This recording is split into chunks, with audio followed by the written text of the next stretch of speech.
We are a rolling. Mine Nice. just giving it a check like always.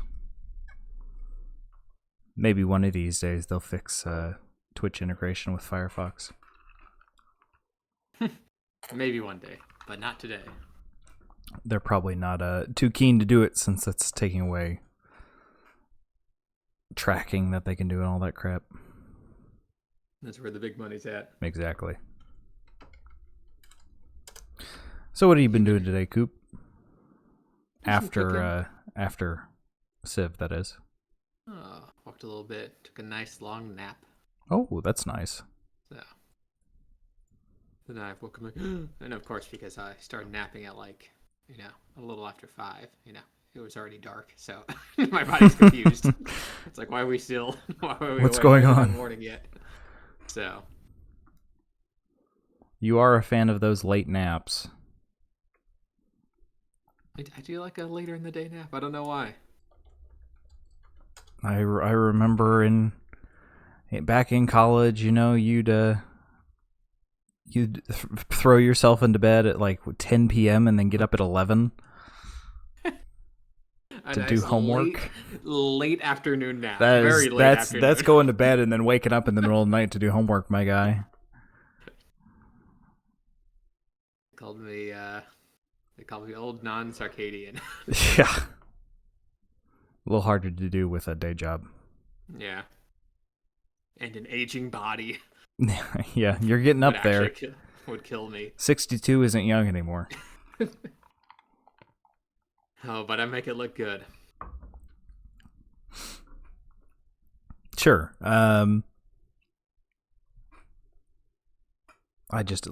only did beer. That's all I did for the past 3 hours. That took a lot longer than I thought it would, but it's a good thing I started when I did. Because I some nice beer. Finished just before. I came downstairs at like 7:59. Just in time, baby. Really, really cutting it close.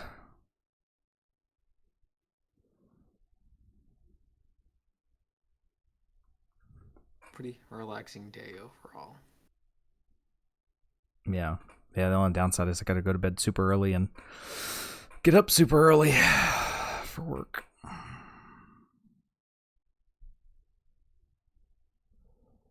But, oh well. I had my 4-day weekend.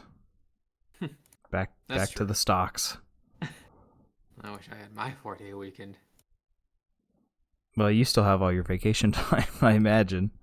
I guess, yeah, for Thanksgiving and Christmas. I'm going to be working between Christmas and New Year's. Youth. Yep, because I don't have any vacation time. Hopefully they'll let you do it from home. We'll see. I'm thinking about maybe getting the COVID shot, because that'll put me down for a couple of days and that'll give me an excuse to telework. But plus, I need it. Do that anyways. Yeah, no, I'm just trying to figure out when I should get it. I'm like, that'd be a good time, because then it'll be downtime at work, so I probably won't have to be there.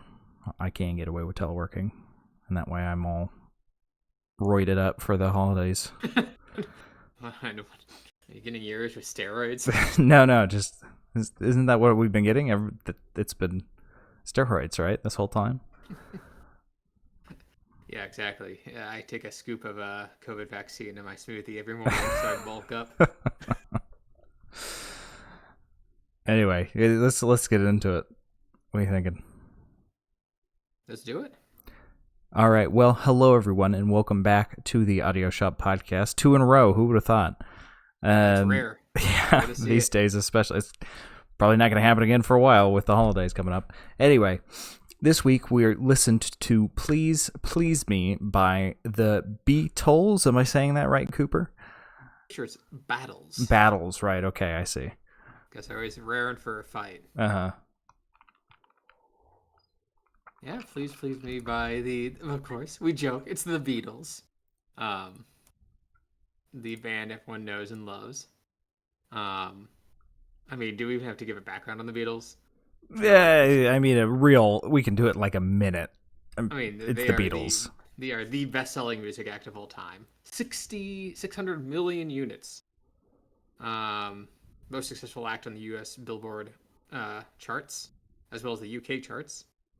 Um, they've won several Grammys, an Academy Award, Rock and Roll Hall of Fame, obviously. John Lennon, Paul McCartney, George Harrison, Ringo Starr, all famous names. Um, and today we're going to be reviewing their first album, their debut studio album, produced all the way back in 1963. Please, Please Me. This was kind of inspired by the fact that they just released their quote-unquote final Beatles song now and then this past week, where they used samples of, John's vocals and George's guitar playing, and then Ringo and Paul came in for one last ride. Supposedly one last ride. I mean, Paul and Ringo are both in their 80s now. Oh, Mid-80s. Cooper, we're entering a horrifying era where their estates might decide, you know what, we want more money. Slap those voices on an AI. I mean, that will happen. Yeah. But I think that won't qualify as a real Beatles song at that point if it's AI generated. Not that that won't stop them from trying to milk it. Oh, yeah. I mean, you've seen Star Wars. That horse has been dead for a long time, yet they keep beating. So, but hey, this one technically, it's original performances by all four of them. So, I think that counts. Yeah. But this is the album where that started it all. Like I said, Please Please Me was released all the way back in 1963. So a good 60 years ago now. It's a long time. No Best. No, what was his first name? Pete Best. Pete Best, thank you. Yeah, no, this is the four Beatles as we know them and love them. Yeah. Did you hear he released an album called Best of the Beatles? Right. And he got sued for it and won because his last name is Best and he was from the Beatles. So hey, look, you gotta take it where you can get it. Yeah. Sometimes. Hopefully he made a little bit of money off that. But anyway, we can get into track number 1 if you're ready. Do it. Track number 1. I Saw Her Standing There. And I guess we should say this is like a 30-minute album, and there's 14 songs. Yeah, these songs are these are tight numbers, right? No songs over 3 minutes. They And are short. A lot of them are under 2 minutes. Yes. So these are quick to the point songs. And the first thing I noticed about this, aside from the horrible mixing that seems to get worse as time goes on, is not even the Beatles are immune to the 2-1 clap. I mean, this was 1963, so they were popularizing the 1-2 clap. I prefer the 2-1 clap. Ringo invented clapping when he was accidentally trying to high five himself multiple times in a row. Because no one else in the Beatles would. Oh. I joke. Before Ringo's this one, doing fine. No, well, I did recommend we listen to his new album, and I prefaced it with, it's not very good. So, auto-tuned to hell. But my biggest concern with this one is he said, what do you mean she was just 17, if you know what I mean? I don't like the tone of that. Yeah, it's not a great opening line. I don't think they'd be writing that nowadays. Well, some people would. Yeah, but not. It'd be a lot less allowed. Yeah, no, it was the 1960s. I don't know what to say beyond that. But I mean, that's all I had. They're short. I don't have much for any of them. Yeah, I mean, the songs are pretty to the point. Yeah. I mean, this is the longest song of the album. It's 2 minutes and 53 seconds. So really stretching it out there. Sorry, second longest. There's a 2:57-minute song. It's just them talking about how they want to bang a 17-year-old. Yeah, instrumentation's pretty straightforward. The whole album's not, it's pretty much a kind of a classic mix of kind of classic rock and with some sock hop thrown in there. Certainly the Beatles aren't reinventing the wheel of music at this point. No, with a pretty fun, enthusiasm and energy. From listening to this, I think what I drew from, because it's been a long time since I've listened to the early Beatles. I think I prefer them after they started doing drugs. I'll be honest. I think most people are with you there. I mean, this is back when they're still a little more straight-laced. Paul's kind of gruffer vocals kind of go out throughout this album, which I like. 17 line, not great. Yeah. Yeah, it's about fairly straightforward on their opening single here. This was a single? I assume so. It's their opening A side. Yeah, it was a single. Okay. Jump into track 2 then, if you're ready, Coop. Yes, track number 2, Misery. Not the Coldplay song. Or the Maroon 5 song. That's the one I was thinking of. Did Coldplay make a song called Misery? No. Coldplay and Maroon. I was gonna let you have it, but Coldplay and Maroon 5 are very similar in my head. No. I realize they're not, but in my head they are. Well, we'll put a pin in that. What, you're upset me calling them somewhat easy listening music? Okay, look. This was we'll go to Misery now. Fun fact, this was the first song that was ever covered by another artist. Really? No, I don't believe that. Yeah, right here. A 1963 single by Kenny Lynch made Misery the first Beatles song to be covered by another artist. First Beatles song. Yeah, okay. You said first song ever to be covered by another artist. This album has 5 covers on it itself. I was gonna say You're not getting me with that one. I'm not gonna believe that. The Beatles did not invent covering other people's music. I never thought about just not writing my own. This is so much easier. But this one, they really go into it with the all the vocals are in the right ear with nothing balancing it in the left. There's a reason Beatles should be listened to in mono from this era. To be fair, this album was made in mono, right? It was only kind of stereo to after the fact. Yeah. So I can't really blame them too much on that. And frankly, I know Beatles stereo is always kind of a meme in terms of like having all the vocals in the right ear and then all the drums in the left. But it didn't bother me too much about this album, though. Certainly, but they're noticeable. doing it. But they're doing it. They're definitely doing it. There's no denying what they're doing.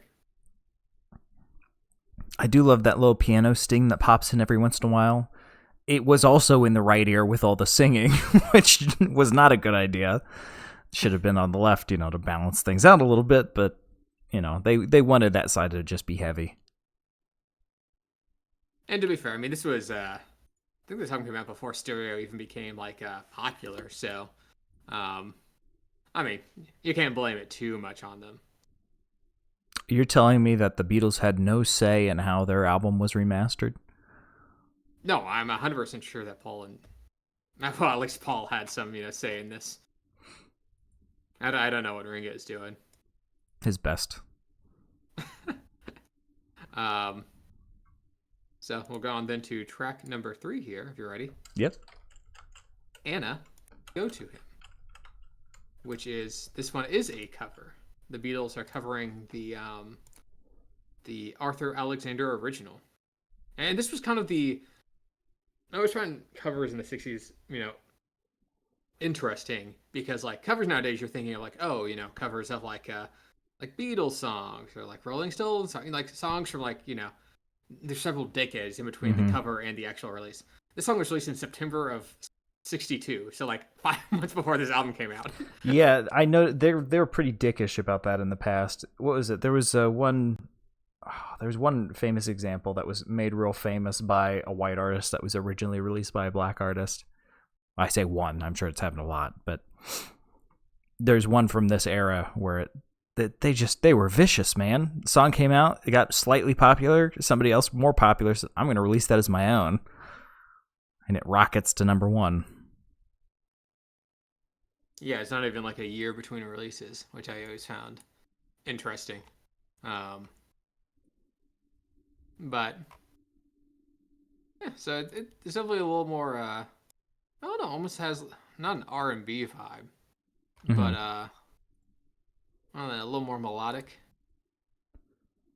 Yeah. The guitar melody over the chorus is quite nice, but I felt like this one was pretty sparse in terms of instrumentation.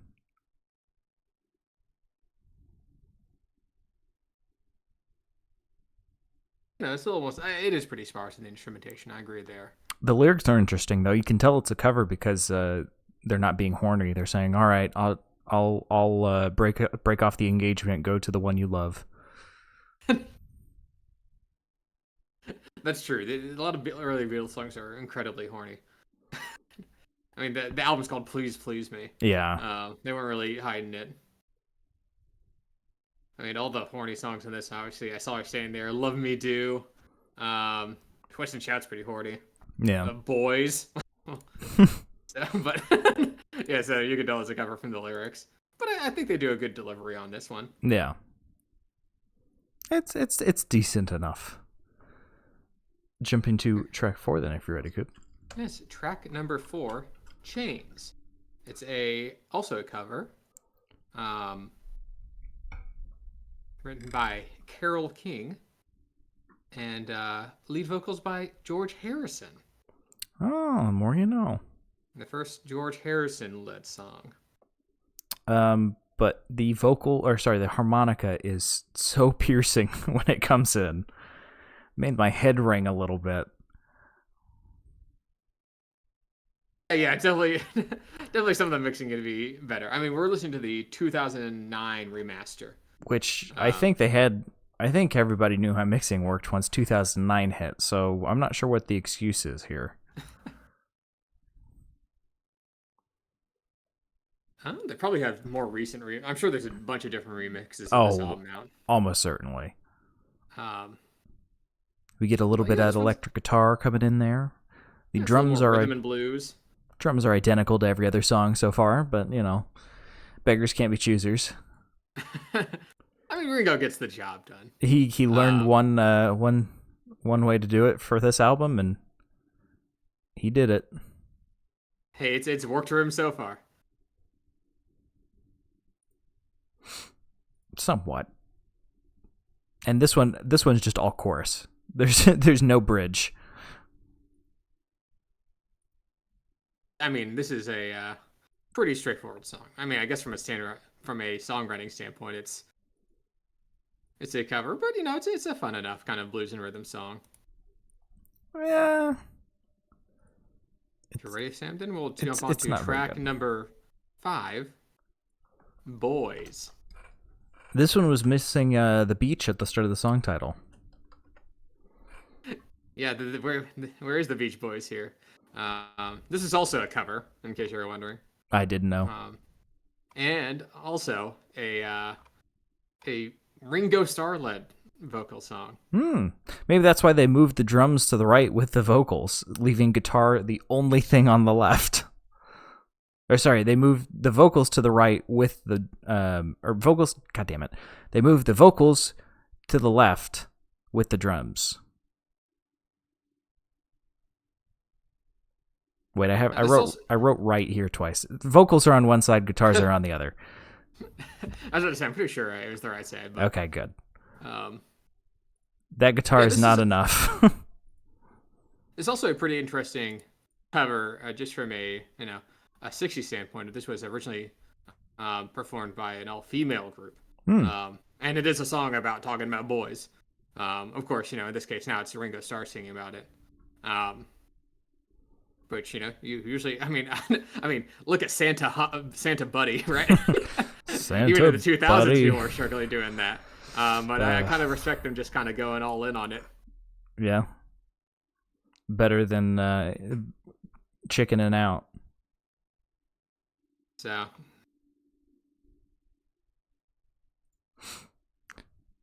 An interesting cover there. Otherwise, it's kind of, I guess, kind of almost a beachy. It definitely does have like some very early Beach Boys vibes on it. Yeah. I do like that guitar solo around the 1 minute mark. That's pretty good. You get a nice little solo, switch things up. Yeah, I do like the occasional guitar solos that we get here. I mean, it's nothing super, mind blowing, but it's different. It's different. All right. Go then on to track number 6, "Ask Me Why." I quite like. It's very melodic. It's got this like nice backing vocal ooh woo woo thing throughout of it. Yeah, the harmonies on this one are quite nice, and even though the melodic progression is the same through all the verses, I still enjoy it quite a bit. And it's a new style. They're keeping things fresh. They're jumping around. Fun fact, the original version of the song was recorded with Pete Best as drummer. And then they re-recorded it with Ringo.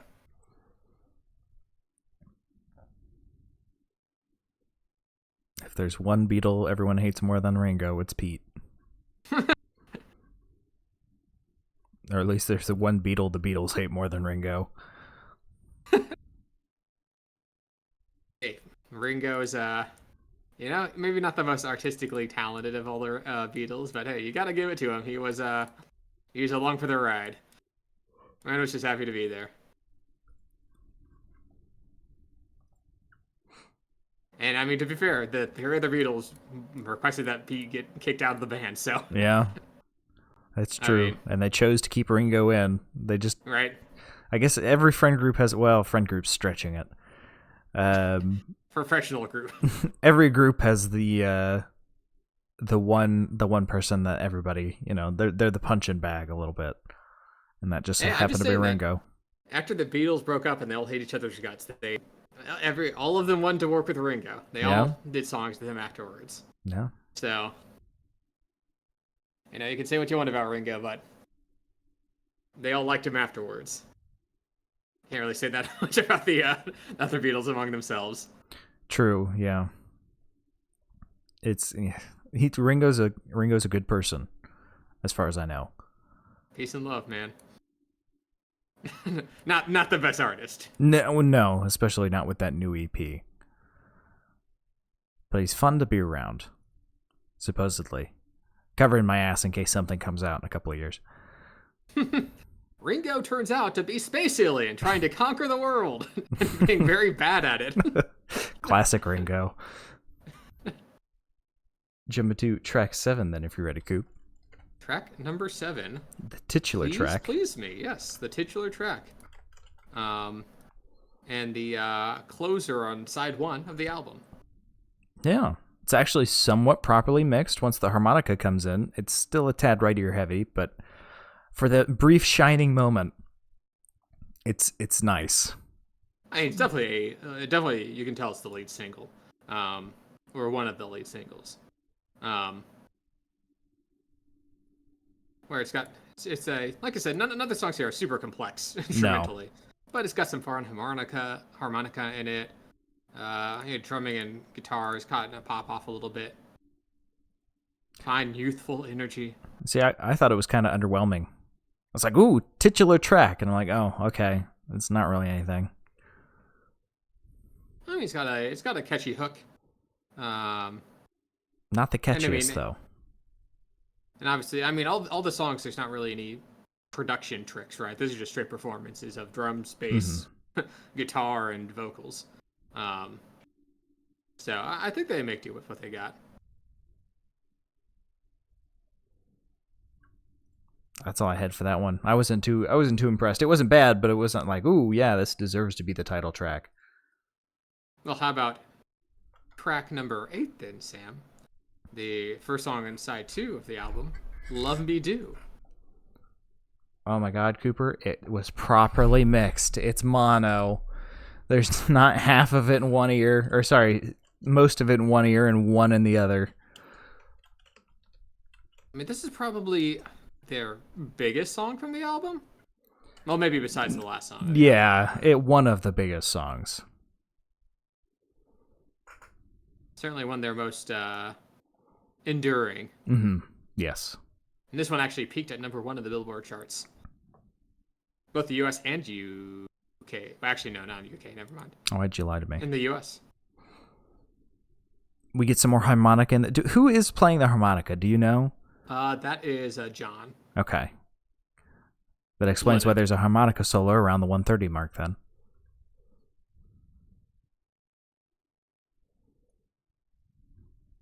And, so this is a John on harmonica. Obviously, this is a very... I'm not going to say that it's a very experimental song. In fact, it's built around about 45 seconds of music, maybe less. But dang, it's a tight 45. Yeah, I gotta say, I'm really glad that music has moved on from just constantly looping the chorus. I mean, you have to think that back in the day when it was literally the length of their album was, it had to be the length of a literal vinyl record, Yeah. right? You by necessity had to keep songs tight, and you want to make them as catchy as possible. So, you can't exactly have a 2-minute intro with a 2.5-minute song. Fair. I was joking, by the way. It's still pretty bad with the constant chorus. Oh yeah, this one is probably one of the worst offenders, but it's a good chorus. And obviously one that's pretty memorable. Mm-hmm. I've got the harmonica section to it stuck in my head right now. Because I can't listen to it like you're doing. Jumping to track number 9, then, if you're ready, Coop. Track number 9, P.S. I Love You. Cooper, I thought we said not on. Oh, the song, right? Okay, yes. Is this the first attempt at Paul at writing a Granny song? I think there's a better candidate for that later on the album. But it's another mono. It's properly mixed. Oh, great. I like that one too. I mean, it's a little more relaxed. Almost has a little bit of a beach vibe at sometimes, but I also very much like the chorus as well. Yeah, I thought it had a Spanish sound to it. Not sure why, with the snare rim hits on there, because the guitar doesn't sound that Spanish, but putting it all together just reminds me of that style of song. Very lightly, I can see where you're coming from.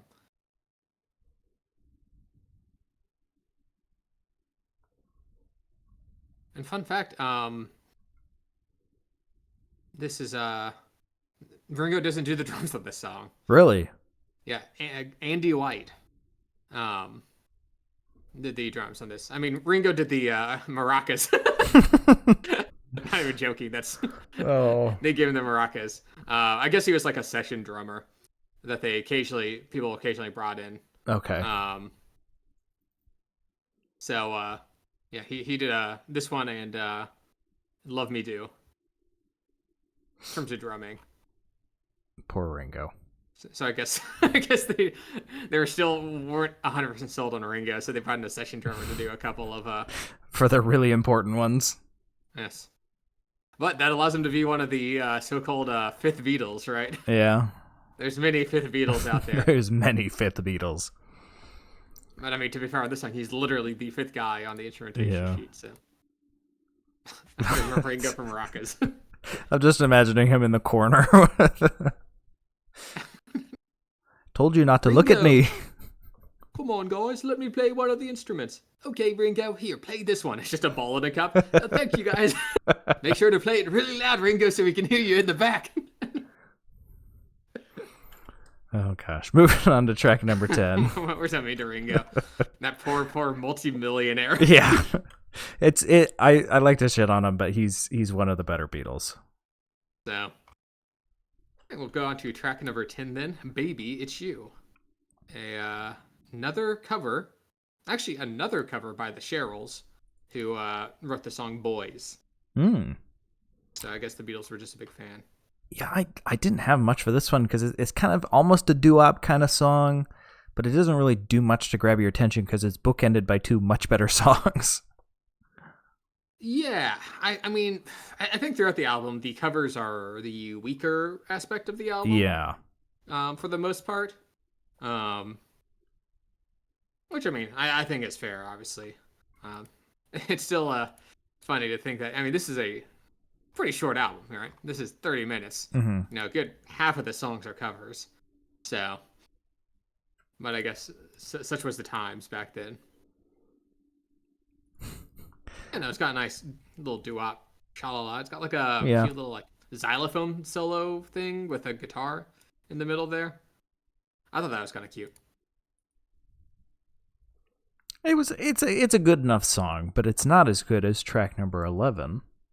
Ooh, track number 11. Do You Want to Know a Secret? Which is a George Harrison song. No wonder I liked it so much.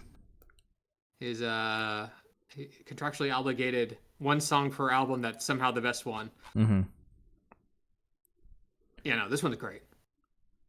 I don't know how they managed to shove song progression into this short of a time, but they did. Yeah, and in like a doo-wop fashion as well. Yeah. I mean, it starts, pretty sparse with just like George and like the guitar, Mm-hmm. obviously some light drumming, but kind of as the vocals come in on the back half, it adds a nice little progression to it. Actually builds into something, a proper song structure. And the main melodic line on this one is really nice, kind of an earworm. And the guitar and harmonies work to elevate it all. It's short. Is this an under 2-minute? Yes, it's less than 2 minutes. Yeah, it's impressive with how well it's structured for how short it is. Yeah, no, this is a fun one. I mean, obviously, this was written by Lennon and McCartney, I should say. And of course, John being John, apparently he later said it only had 3 notes and he wasn't the best singer in the world, so that's why he gave it to George Harrison. Kind of shows where they were friendship wise in the 80s or in the 70s. But I think he does good on this one. Yeah, no, I very much enjoyed this one. Jump into track number 11. No, 12. 12. We're on 11. Yes, you're going to track number 12, Taste of Honey, which is a cover of a song with the same name by Bob Scott and Rick Marlowe. Kind of has a House of the Rising Sun sound to it, don't you think? Yeah, that's what I was trying to put my finger on it. Yeah, but almost like I don't know, not Western, but whatever that is. Whatever House of the Rising Sun is. Because it does have that almost pseudo-Western sound to it. Without the typical instrumentation things. But, emotionally and delivery-wise. Midwestern, some might say. And definitely has a different delivery. I think this is one of the more interesting covers on the album. Yeah, it actually is it sounds different. It's not just kind of a samey kind of thing. And the guitar is great when it's mixed between the ears as well during those very few and far between moments. But this one just it sounds interesting, which is nice considering most of the covers have just been drums, guitar, singing. Not to say that, I think a lot of the early Beatles albums kind of fall into a very similar structure and sound. Mm-hmm. So one having a step out like this is kind of interesting. And certainly helps to spice things up a bit. Yes, and I like House of the Rising Sun, so I enjoyed this one. It was like I don't know what's going on here, but something about it is enjoyable. I can't quite put my finger on it. Jump to track 13 if you're ready, Coop. Yeah, track 13, There's a Place. Pretty sure we already listened to this song. Yeah, this one's definitely a B-side. I mean, it kind of feels like a kind of just the other songs amalgamated into something. Yeah, it's little column A, little column B, little column C. Nothing new. Yeah, I mean it's a decent enough song, but there's really nothing to sink your teeth into on this one. Yeah, it's not bad. It's just not very interesting. Yeah, it's kind of just there, which is not good on a 30-minute album when one of your songs is just eh. Yeah, one of your 3 original songs. Yeah. Okay, that's like 6. But that does lead us to our last song on the album, Twist and Shout. The White People Wedding song. Of course, covered by the Beatles. I will say it is interesting, like you said, a lot of the songs that the Beatles covered were from originally black artists who performed them. Patricia Stout being one of them. Do you ever hear the original though? Nope. What, you're not a fan of it? No, I'm saying, do you ever hear the original? It's always the Beatles version that gets Oh played. yeah, the Beatles songs completely supplanted the original. Yeah. In terms of popularity. Um, to be fair, it's probably their best cover on the album. Yeah, it also has more energy than like the rest of the album put together. Yeah, I don't know what John was doing that day, but Maybe he was in the mode for this song. maybe he finally got some cocaine or something. I don't know, but at points it sounds like it's almost painful on his vocal cords. He is ripping his cords to shreds. Yeah, he took the song title to heart because he's shouting on this one. But it also adds like you said, a lot of energy to it, and definitely different energy where it sounds like John's fighting for his life on this Yes. relatively instrumentally simple song. There's several points where his voice breaks because he is shouting so loud. Had some fun to it of just like, I don't know, a little more rock into rock and roll. Mm-hmm. Yeah, this definitely is the most modern sounding. Well, granted, it's not modern. It still sounds really old, but compared to everything else, it sounds a lot more modern. I was reading up on this, and first off, John was apparently a little upset with his own vocal performance on this song. Really? He said because he's like, I can sing better than that, but now it doesn't bother me. He goes, you can hear that I'm a frantic guy doing his best. And apparently this was all on the first take because they tried a second take and John just literally didn't have it in him. Yeah, I can believe that. It sounds like it hurts.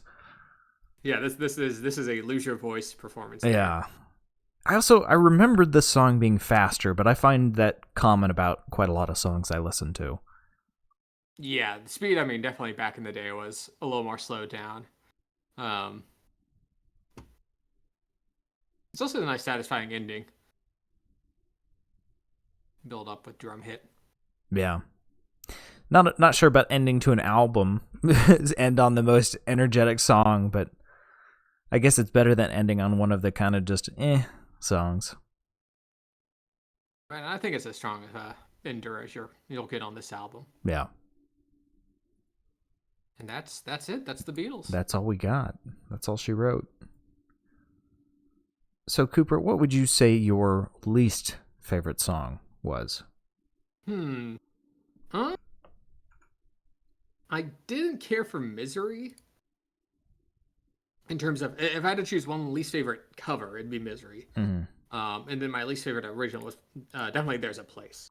It was just like the most boring out of all of them. Yeah. I mean, none of the songs in this album are bad per se, but that one was like the most like, if like it was like sort of like gray goo, like original Beatles song, right? Yeah. It technically checked all the right boxes, but it wasn't really anything interesting there. It was written by the Beatles. Yes. There you go.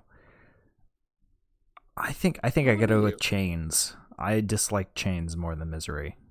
Okay. Because Misery had that little piano sting that I quite enjoyed. And it was really short. But Chains, I don't know, that piercing harmonica, samey drums, all chorus, I just couldn't get behind it. But what about... Oh, you're going to ask me. Okay, sorry. I was going to say, what's your favorite? I think I'm going to have to go with Do You Want to Know a Secret? I'm going to have to agree with you there. Wow. Yeah, just that, I was so impressed with the proper song progression shoved into under 2 minutes. And it's actually a good song. No, I mean, I think George Harrison does a good vocal delivery here. I think Paul and John had a good songwriting on this one. Where, like you said, nice. They get a proper song progression in a less than 2 minute song. Yeah, which is impressive in and of itself. And Ringo was there, and I just really enjoyed. One of these days, I'm gonna hear a knock on the door. Ringo with some brass knuckles on. He goes, "Peace and love." Here, raises one fist and goes, "Here's my peace." Raises the fist and "Here's my love." And then he starts beating the crap out of me. Listen, we all have our demons. Mine's Bob Dylan. Yours is Ringo Starr. If only one of us could do a decent Ringo impression. Hey, my name's Ringo. That's the voice you use for everything. Well, yeah, but it really works for Ringo. I like the drums. Not quite as easy as doing Bob, sadly. All right. Well, now we got to get over to our rating system. Yeah. I can do it this week since I'm pretty sure you handled it last. Go ahead. So here at Audio Shop Podcasts, we have everything based on cars. And this is exclusively because we once saw the Beatles drive a car. And we kind of thought that that's what they were about, Beetle, like the car. Baby, I can drive my car. Yeah. We came to later realize that they actually made music. And so we kind of pivoted to being a music-themed car podcast, or flip those, actually. But here we've got Showroom, which is top of the top, cream of the crop, 5 out of 5. You got to listen to this. You got to get all your friends to listen to this. It's just fantastic. And then down at the bottom, we've got Scrapyard, 1 out of 5. Ooh, yuck, get it away from me. I might die if I listen to this again. You think we're exaggerating. I'm actually not. There's been a couple albums that have given me serious migraines. Well, since we've had a proper Scrapyard, though. Yes, yeah, it is. The bar has been lowered quite a lot. We can't give it out as liberally as we used to. No, we know what the bottom looks we like. know what it looks like now, and it is dank and dark and painful. And then we get high and low in between. Sometimes we mix the terms together, depending on what we're feeling, and it based heavily on our mood. But Cooper, what would you say you would give "Please Please Me" by the Beatles? I'm feeling a little generous on this one, and I think I'll give it a pretty low like new. Wow. I think you could make argument that it's a fixer-upper, and certainly not one of the Beatles' stronger albums. To be fair, it's the first one, right? Yep. They're still finding their sound, but I think as the first one, I mean, obviously they come out the gate swinging. Mm-hmm. I think they got a lot of good original songs on here. I think they've, not all the covers are interesting, but some of them are, and they're all performed, with enthusiasm. Yeah, I mean, I think all the songs range from decent to enjoyable. So, on that, I've got to give it a little higher average. Obviously, they go to greater heights in the future. Right, yeah. And as an album as a whole, there's basically no cohesion besides that. They all performed it. Yeah. And I guess not even that. Ringo wasn't even on the drums on some of these songs. But I think it's just a still around enjoyable album. Definitely hope these guys keep making music. All right, whatever. I think I'm going to give it like a mid to low fixer-upper, personally. Okay. Yeah, it's just not great. The mixing is horrible, which, to be fair, it was mono when it was made, but then why was it mixed like this in the future, right? The lows are pretty mid lows. And then the couple highs that we have are pretty high, but they're not high enough to offset all that kind of middle of the road stuff, I mean, it's 14 songs. 3 songs isn't going to elevate it to like new for me, in my opinion. But yeah, that's where I'm falling on that one. Like I said before, I like them after they started doing the drugs. Yeah, no, this is definitely. I mean, I've never been a super big fan of early Beatles, but I still want to give credit where credit's due. Where the songs range from mid to pretty good. So I think that averages out to the album being pretty good overall. Now, obviously, they get to more interesting places in the future. Yeah. It's no Octopus's Garden, that's for sure. Yeah, no Ringo writing credits on this album, which is, I'll have to automatically give it our lowest rating possible. But anyway, that's the album. Now we're going to roll on over to our spare tire, which is just whatever else we've been listening to this past week. I don't think I've listened to anything new. Nothing at all? I think I've listened to some Over the Garden Wall because the temperature went back down again. Only a tiny bit, though, because it was in the 80s for a little bit this week, which is concerning, to say the least. Caught up on some of my podcasts. Oh, I've been listening to a lot of sketches of Brunswick East as well. Oh. That's really it. I still need to listen to the new Beatles song. It completely slipped my mind. I meant to do. You didn't listen to the new Beatles song yet? I thought I did, and then I'm sitting here thinking, I'm like, no, I didn't, because I was going to do it on these headphones. So I'm going to do that right after this. I was going to say, the next time you have 3 minutes, hopefully sometime within the next week. Yeah. You can. I think it's pretty decent. I mean, obviously not like the most mind blowing song of all time, but I need to listen to that new King Gizzard album as well. Oh yeah, that was pretty interesting as well.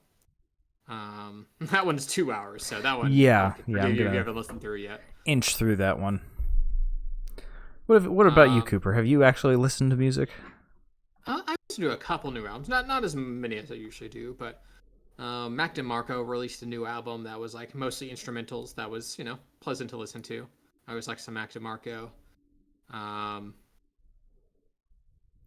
Tinashe had released a new album a couple of months ago that I enjoyed. Listened to an album by Mouse on the Keys, an Anxious Object. This was from a few years ago, but actually I really liked it. It was like an instrumental kind of jazzy piano album that I stumbled upon. So I quite enjoyed that one. But yeah, that's about it. Nothing too new this week, honestly. It's been it was a busy one for me. So that's watching a lot of YouTube personally. Okay, I would. Not quite back up to my 40-hour average for a week, but jeez, man's putting in the work. Imagine the old 9 to 5. You wearing your suit and tie or your working hat. Yep, I'm only at 34 hours for the past 44 for the past 2 weeks. Okay, someone's got to watch those Factorio tutorials themselves. It's because I hit almost 10 hours on Thursday, my first day off.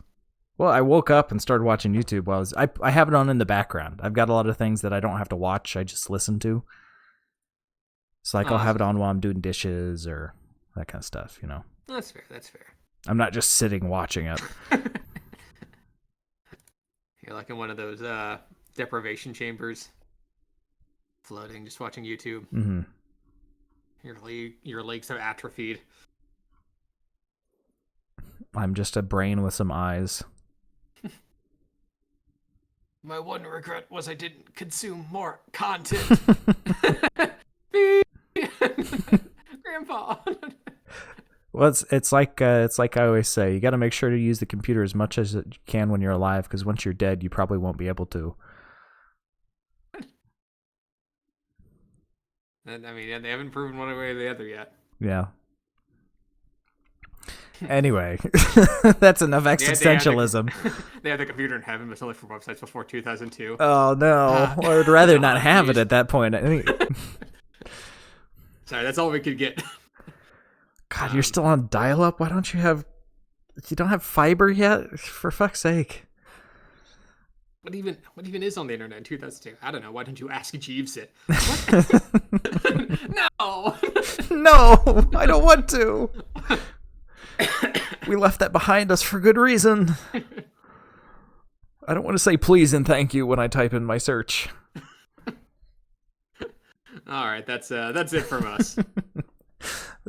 So if you've liked what you've heard for some reason, you can scroll down on the Twitch page. There's a picture of Jeff Lynne. He's the guy with the aviators on. That'll take you to YouTube, where most of the past episodes are. If you're listening on YouTube and you want to listen to us live, usually 8 p.m. Eastern at the link in the description on Sundays. However, going into the multiple holiday season, with both Thanksgiving and Christmas, I imagine it's going to get a little sparse, but we will see. I mean, are you available next weekend? Maybe. Let me look. Okay, well. I can look. I mean, the weekend after is Thanksgiving, so definitely not then. Yeah, I've got a Thanksgiving on Saturday, but I don't know what I got going on Sunday, because I got to bake that cake too. I bake the cake for my cousin every year for her birthday. That's true. So I probably will need Sunday to frantically finish that, or at least work on it, because I've done nothing so far. So I need to plan. That's my goal for this week, is planning so I can execute. So. But is Twitter still a thing, Cooper? I also noticed that for some time ago, the integration of Twitter on Twitch broke. The last post on Twitch is from May 23rd. Uh-oh. Yeah, so I mean, Twitter's still there. You can follow us at Audio Shop Pod, POD. We'll let you know what we're listening to when we're listening to it. So.